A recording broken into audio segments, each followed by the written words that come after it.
a sound of a single, slow heartbeat that gradually mixes with the sound of gentle rain. A low, whispering voice begins, barely audible over the sounds. Have you ever woken up in the dead of night, certain that you are not alone in the darkness? That primal feeling, a cold dread seeping into your bones, telling you that something is watching you from the corner of the room, from the foot of the bed, from just outside the window. It's in these silent hours, when the world sleeps, that the veil is thinnest. And some things know how to slip through. Heartbeat and rain fade into the sound of a single, distant train horn, then silence. The rain started on a Tuesday, a soft, persistent drizzle that fogged the windows of my new apartment and turned the streetlights into hazy orange smears in the night. I'd just moved to the quiet, river-adjacent town of Milburn, Oregon, for a fresh start after a bad breakup. The apartment was a steal for its size, a two-bedroom on the top floor of an old, converted Victorian house. The landlord, a jovial man named Frank, had mentioned the previous tenant left in a hurry, but he'd waved it off as creative types. You know how they are. I didn't. But the low rent and the charming, if slightly worn, crown molding were enough to silence any nagging doubts. The first week was peaceful. The only sounds were the rhythmic patter of rain on the slate roof and the occasional groan of the ancient oak tree in the backyard brushing its branches against the side of the house. It was a lonely kind of quiet, but a welcome one. I spent my evenings unpacking, the cardboard boxes slowly giving way to a semblance of a home. It was on the 8th night that the sounds began. I was in that fuzzy twilight between wakefulness and sleep, bundled under a thick comforter, when a soft, rhythmic scritch pulled me back. It was a dry, grating sound, like a dog with long claws pacing on hardwood. My eyes snapped open, staring into the absolute black of the bedroom. I held my breath, listening. The rain had softened to a mist, and in the new silence, the sound was unmistakable. It was coming from the living room. My heart hammered against my ribs. It's the tree, I told myself, the logic sounding flimsy even in my own head. It's just a branch scraping the window. I forced myself to sit up, the floorboards cold under my bare feet. I didn't turn on the light, afraid of what the sudden glare might reveal. Instead, I crept to the bedroom door, pressing my ear against the cool, painted wood. The scratching stopped. The silence that followed was heavier, more menacing than the sound itself. It was a listening silence. I stood there for a full minute, my ear aching from the pressure, hearing nothing but the frantic thrum of my own blood. Convinced my imagination had gotten the better of me, I turned to go back to bed. That's when I heard it, a low, wet, rhythmic sound, a soft, panting breath. It was right on the other side of the door. Every hair on my body stood up. A cold sweat broke out on the back of my neck. This wasn't a branch. This was something organic, something alive, and it was separated from me by a 2-inch thick slab of pine. I backed away from the door, my eyes fixed on the thin line of darkness beneath it, half expecting to see a shadow block the light from the street lamp filtering in from the living room window. There was nothing. The panting faded, and a new sound took its place. The quiet, shuffling fall of footsteps moving away from my door. They were slow, deliberate, with a slight drag, as if whatever was making them was tired or injured. The footsteps crossed the living room and faded down the short hallway that led to the second bedroom, the one I was using as a storage room, still filled with unopened boxes. I didn't sleep the rest of the night. I sat propped up in bed, a butcher knife from one of the unpacked kitchen boxes clutched in my hand, staring at the closed door until the gray light of dawn finally seeped through the blinds. The next morning, the apartment felt normal. Sunlight, weak and filtered through the lingering rain clouds, illuminated dust motes dancing in the air. The living room was exactly as I'd left it. There were no scratches on the floor, no muddy footprints, no signs of a forced entry. I checked the locks on the windows and the deadbolt on the front door twice. Everything was secure. I tried to rationalize it. Stress, the unfamiliar sounds of an old house, an auditory hallucination born from half-sleep. But the memory of that wet, panting breath was too vivid, too visceral. It clung to the back of my mind like a cobweb. The following nights were a study in mounting terror. The sounds returned. Not every night, but often enough to shatter any sense of security I tried to build. The pacing, the scratching, the dragging footsteps. It always ended the same way, with the thing going into the spare room and falling silent. I started sleeping with my bedroom door locked, a chair wedged under the knob, but it did little to quiet the fear. The sounds were inside my home. The lock was just a formality. I called Frank, the landlord. I tried to sound casual, asking about the house's history, about pests. He was cheerful, dismissive. "Oh, sure, it's an old lady. She settles. You get used to it." The last tenant, Lydia, she loved the character of the place. Lydia. The name stuck with me. The creative type who left in a hurry. My curiosity began to outweigh my fear. The spare room had become the focal point of this nightmare. A dark shrine I avoided even during the day. But after a particularly loud night where the scratching had been replaced by a low, guttural whining, I knew I had to look. I waited for a bright Saturday afternoon. The sun was out, bold and unapologetic. I approached the spare room door, my hand trembling as I reached for the knob. The air in the hallway felt colder. I turned the knob and pushed the door open. The room was a mess of cardboard boxes and old furniture shrouded in white sheets. Dust lay thick on the windowsill. It smelled of cardboard and stale air. Nothing seemed out of the ordinary. I started methodically searching the room, moving boxes, looking for anything, a clue, a stain, a hole in the floorboards. I found nothing. Defeated, I slumped against the far wall, sliding down to sit on the floor. That's when I saw it. Tucked behind the leg of an old, heavy dresser, almost invisible in the shadows, was a small, leather-bound journal. It wasn't mine. My heart thudded dully in my chest. I reached for it, the leather cool and slightly damp to the touch. I opened it. The pages were filled with a tight, looping cursive. Lydia's, I presumed. The entries started out normal, mundane accounts of her life, her art. But as I flipped further, the tone shifted. October 12th. The scratching started again last night. Louder this time. Frank says it's raccoons in the attic, but he won't let me see the attic space. He says it's sealed off. October 29th.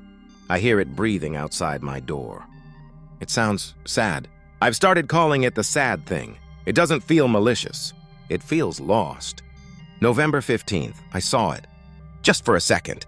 I woke up, and it was standing in the corner of my room. A tall, thin shadow, darker than the darkness around it. Its shoulders were slumped. And the sound, that wet, ragged breathing. I hid under the covers, and when I looked again, it was gone. December 1st. It's trying to communicate. It goes to the spare room. I think it wants something in there. I'm too scared to find out what. The last entry was dated December 4th. It consisted of only 2 words, scrawled in a frantic, shaky hand that was barely legible. It remembers. I dropped the journal as if it had burned me. The sunny room no longer felt safe. The shadows in the corners seemed deeper, more substantive. Lydia hadn't just left in a hurry. She had fled. That night, the atmosphere in the apartment was charged with a new, more potent dread. I had knowledge now, and it was a heavier burden than ignorance. I knew its name, or at least the name Lydia had given it. The sad thing. I sat in the living room with all the lights on. The journal on the coffee table in front of me, waiting. The rain had returned.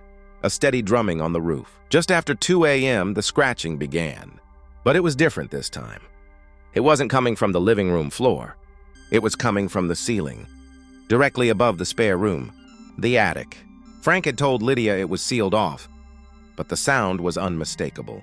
Long, slow drags, like something heavy being pulled across the rough. Unfinished wood of the attic floor, then the panting. It was louder tonight, more resonant, echoing in the hollow space above. It was the sound of profound exhaustion, of a grief so deep it had become a physical presence. A cold resolve settled over me. This ended tonight. I wasn't going to live like this, a prisoner in my own home, waiting for a ghost to decide my sanity. I marched into the hallway, my eyes fixed on the small, almost invisible door in the ceiling, the attic access. I pulled over a chair, climbed up, and with a trembling shove, I pushed the panel aside. A wave of frigid, damp air washed over me, carrying the smell of old wood, dust, and something else. Something faintly metallic and sour. Pitch blackness stared back at me. I fumbled for my phone, turning on the flashlight and shining it into the void. The attic was a long, low space. a forest of rough-hewn rafters draped in thick cobwebs. Dust motes swirled in the beam of my light like agitated insects. I swung the light slowly from left to right. Trunks, old furniture, and piles of insulation lay covered in a gray blanket of decades-old dust. And then I saw it. In the far corner, something was different. The dust there was disturbed, swept clean in a path that led to a large, dark shape huddled against the eaves. I pointed my light at it, my breath catching in my throat. It was a nest. A makeshift bed made from old blankets, yellowed newspapers, and what looked like torn pieces of clothing. Scattered around it were empty cans of food, their labels faded, and a few plastic water bottles. This wasn't the lair of a ghost or a demon. This was a hiding place, a living place. My light trembled, tracing the path from the nest to a spot near the access hole. The dust there was thick and undisturbed except for a single, clear set of footprints. They were human-shaped, but long, too long, and the toes were oddly splayed. And they were leading right to the edge of the opening, right above where I was standing. A soft, wet sound made me lower the light. It was standing at the far end of the attic, having emerged from behind a stack of boxes. It was tall and gaunt, its pale, almost grayish skin stretched tight over a skeletal frame. It was naked, and its body was covered in a network of old scars and weeping sores. But its face was the worst. It was utterly, horrifyingly human, but worn down by years of unimaginable hardship. Its eyes were sunken deep into their sockets, wide with a perpetual animalistic fear. Its mouth hung slightly open, and from it came that same ragged, wet panting I had heard through my bedroom door. This was no phantom. This was a man, or what was left of one. He took a shuffling step forward, his long, dirty fingers twitching at his sides.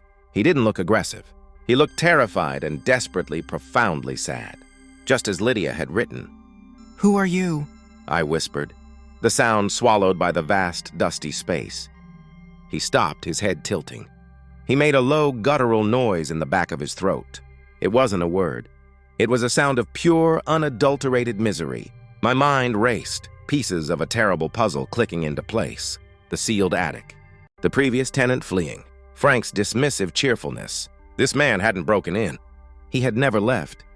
I remembered a story Frank had let slip when I signed the lease. A piece of local trivia he'd told with a chuckle.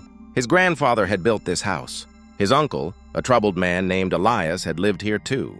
He'd gone missing decades ago, right after returning from the Korean War.